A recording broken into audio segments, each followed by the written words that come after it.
Hi everyone, welcome back to DLMO Boutique. For those of you who have been following us, welcome back and thank you very much for your support. And for those of you who are watching our video for the first time, welcome to DLMO Boutique. We are fashion retailers and personal style advisors on a mission to help women feel good about how they look and what they wear, so they have the inner confidence to go out and achieve their personal goals. So today I am here talking about postpartum fashion. If you have been following us, you will know that I had a baby a couple months ago. Pre-pregnancy, I was pear-shaped. So my wardrobe would have consisted of outfits that would have emphasized my waist, because that would have been the most flattering and the nicest feature of my body shape, my body type. So postpartum, the most difficult task for me was relearning how to dress my body, because after you have the baby, the waist is no longer the most flattering part of the body. The post-baby pouch is not something you want to be attracting attention to, and maybe try and camouflage it a little bit. And that would apply not only to women who have pear shape, but also for women who have hourglass bodies. Our wardrobes would consist of outfits that emphasize our waist to hip and bust ratio. And for the biggest part of last year, I have worn maternity clothes, which also emphasize the beautiful round firm baby bump and attract all the attention on the baby bump. But after the baby is out, you don't necessarily want to attract attention to what's left out of the baby bump. So to dress a postpartum body, follow the guidelines for dressing an apple-shaped body. So shift dresses, loose-fitting tops, high-rise bottoms, and layers. So these would be kind of the four key principles to follow when dressing a body that is heaviest in the middle. Shift dresses are dresses that do just that. They shift around your body, so they allow a lot of movement, and they're not clingy around the waist. So this particular shift dress that I'm wearing now is a little bit more dressy. It has the summery print. I paired it with kind of a nude colored mules and Italian leather handbag, so it's a little bit more dressy look, but as you can see, it's kind of a straight cut, so it's not clinging around my waist. Second example of a shift dress is this polka dot. It's great for the summer. Both of the dresses I'm showing are fully lined, so they have that extra layer underneath, and it also helps to smooth out the silhouette. It allows for your body to move around comfortably, and it's not clinging to your midriff. So in this outfit, as you can see, I'm wearing a pencil skirt, and I'm wearing a nice stripe shirt, which is very on trend. It's lovely soft cotton, so it's very breathable, but it's nice and loose around the waist. So even though I am wearing a pencil skirt and it gives me nice shape, it's not catching me on the midriff because the shirt is falling over the waistline. In this outfit, as you can see, I'm wearing a different skirt. It's a slightly more structured pencil skirt, but the t-shirt, while it's not overly baggy, it falls nicely over the bump.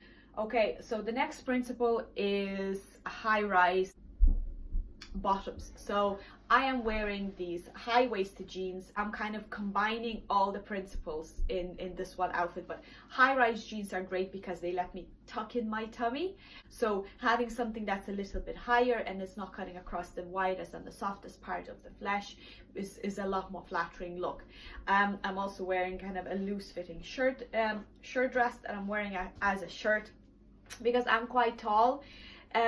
But you can actually wear that as a dress if you're a little bit shorter, or if you go a size bigger.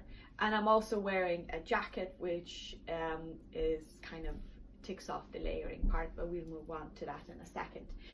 The skirts that I'm wearing in this video, blue one, it has an elastic waist. While it's not very high, but it stretches, so it's not cutting into me. And this one is, I love that one because it's quite structured and nicely tailored, and it has a lovely slit. But at the back it has this elastic insert. It will fit around your waistline a lot more comfortably and is not going cut into you. The polka dot mint dress, so as you can see, it has a wrap neckline, and it also has a slightly raised waistline. So the belt is positioned just under my bust, kind of at the bottom of my rib cage, so it emphasizes the slimmest part of my waist, and it's sort of flows over the lower tummy. And the final principle of dressing postpartum is layering.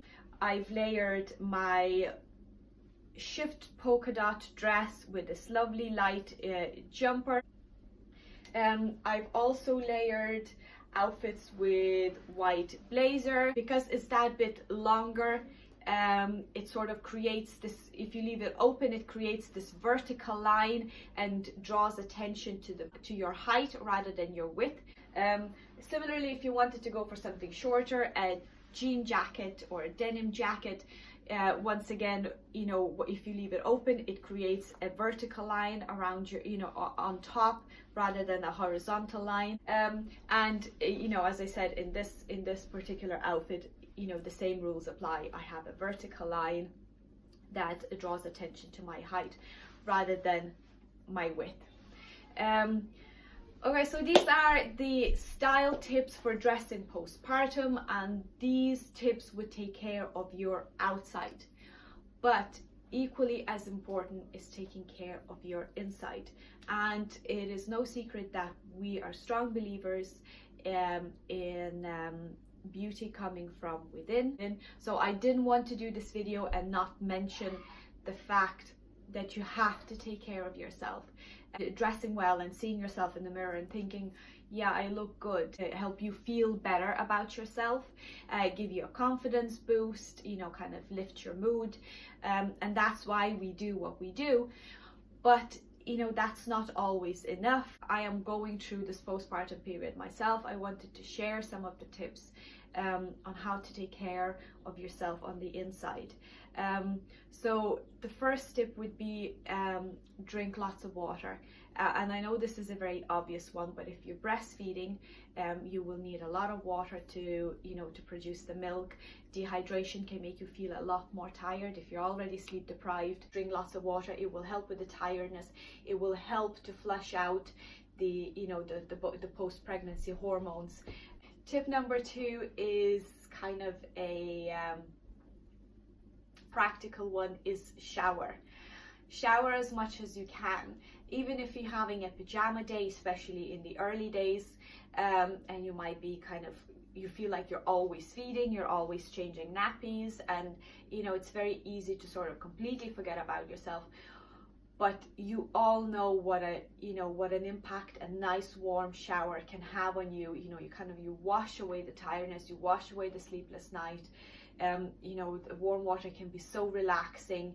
You know, the cleansing process itself can be so refreshing.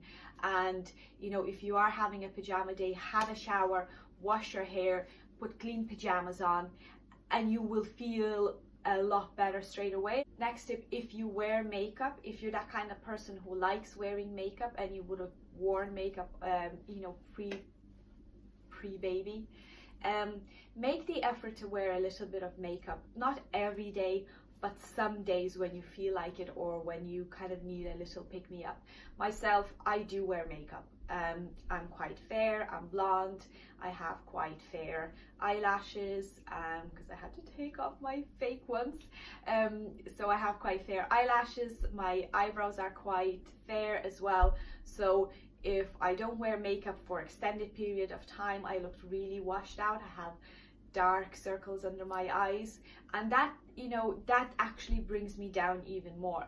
So post baby, post-delivery, I did make the effort to wear a little bit of makeup, if not every day, then on some days. Whatever you feel that gives you that that lift in your look, whether it's lipstick or mascara or blusher or tinted moisturizer, whatever works for you.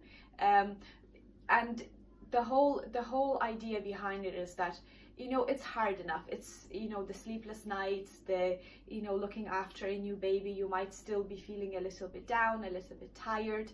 You might still be in pain post labor. So the last thing you need is to scare yourself when you catch your own reflection in the mirror. So that's why I say, if you are somebody who wears makeup and who's used to seeing your own face with a little bit of makeup on, try and do that, and even a little bit, even on on some days, because they will help you to recuperate and start feeling like yourself a little bit more. And the final tip is talk. Talk to somebody, anybody. Most of you will have people calling in to cuddle the baby, and a lot of those people are more than willing to help. And they'll be asking you, can I make you a cup of tea, can I cook you some dinners or whatever. But those people will also be more than willing to listen to you. Postpartum period can be quite isolating if you're spending extended periods of time at home on your own. You're up at night feeding the baby. If you're breastfeeding and your husband can't cover for you, you're doing the breastfeeding on your own, you're caring for the baby on your own. It can get you down. So talk to people, whether it's to share in the joy and and the pure happiness of having this new treasure, this new baby, or even share your labor story if you find that it was quite traumatic. It's very good to talk to people, tell them about it and sort of vent it and let it all out. Or whatever it is, that if you're not feeling yourself, if you're feeling a little bit down, or if you just want to talk about something other than baby and pregnancy and delivery, talk to people. Don't feel like you're in this on your own. More related to my work, my line of work, is appreciate your body, appreciate what it has gone through. And I know it's easier said than done, and I have days myself when I look at myself in the mirror and I get quite frustrated, especially because I had to relearn how to dress myself, but also because it's not bouncing back. I have weight, I have extra weight that I didn't have before, not just around my tummy but everywhere, and it's easy to get frustrated. It's easy to get feel down because our bodies just don't look the same, and we're no longer pregnant. We're no longer have this cute baby bump that we can show off and that distracts away from everything else. But if you just pause and think about what your body has achieved and what your body has done. So over the past 9 months, your body has actually created a whole new human being, from from little eyelashes to every single blood cell to digestive system and blood circulation system. All of that's actually coming together and functioning in a way that keeps your baby alive and thriving and growing. And you did not have to do a thing. You did not have to sit there with diagrams figuring out how to make the baby's digestive system to work. Your body did all that while you were watching Games of Thrones or having coffee with your friends. If you actually take a moment and think about what your body has achieved and what it has created, and if you love your tiny little baby, which I'm sure you do, you should love your body for giving it to you. So do take a moment to appreciate that. And if your body is looking a little bit battered and a little bit tired and a little bit out of shape, there is a really, really good reason for it. So we always say appreciate your body, the body shape that you have. Every body shape has its own wonderful features. The same applies postpartum. Appreciate body for what it is and what it has done, and it will go back to normal eventually. Give it time, show it some love, and enjoy your new baby.